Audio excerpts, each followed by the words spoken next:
सुन्नी और शिया में क्या डिफरेंस होता है? सुन्नी और शिया में क्या फ़र्क है?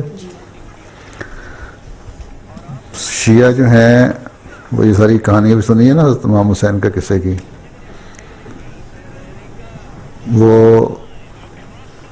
और हज़रत अली की, वो ये कहते हैं कि हज़रत अली जो हैं वही असल में खलीफा थे हज़रत सल्लल्लाहु अलैहि वसल्लम के बाद, बल्कि वो तो यहाँ तक ज़्यादती ज़ुल्म से काम लेते हैं कि शायद नबूवत भी उन्हीं को उतरनी थी। और बाकी जो खुलफा हैं तीन वो बरहक नहीं, वो सच्चे नहीं हैं। और इसलिए उनके ख़िलाफ़ बातें करते हैं। सुन्नी जो हैं वो खुलफा पर यकीन रखते हैं तमाम। एक मोटा फ़र्क तो यही है। उसके बाद से आगे फिर चली हैं, उन्होंने अपनी अपनी शरीयतें बना ली, मतलब हदीसें बना के अजीब अजीब रवायात कायम कर ली।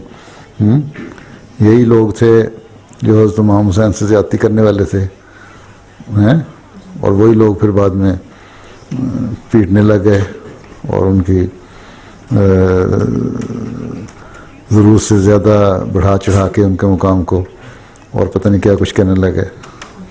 तो मेन फ़र्क तो ये खिलाफत पे यकीन, उनको बाकी खुलफा से पे एतराज़ है शियों को, सिर्फ हज़रत अली को सब कुछ मानते हैं और आगे हज़रत इमाम हुसैन और हसन और आले रसूल की नस्ल में से हैं।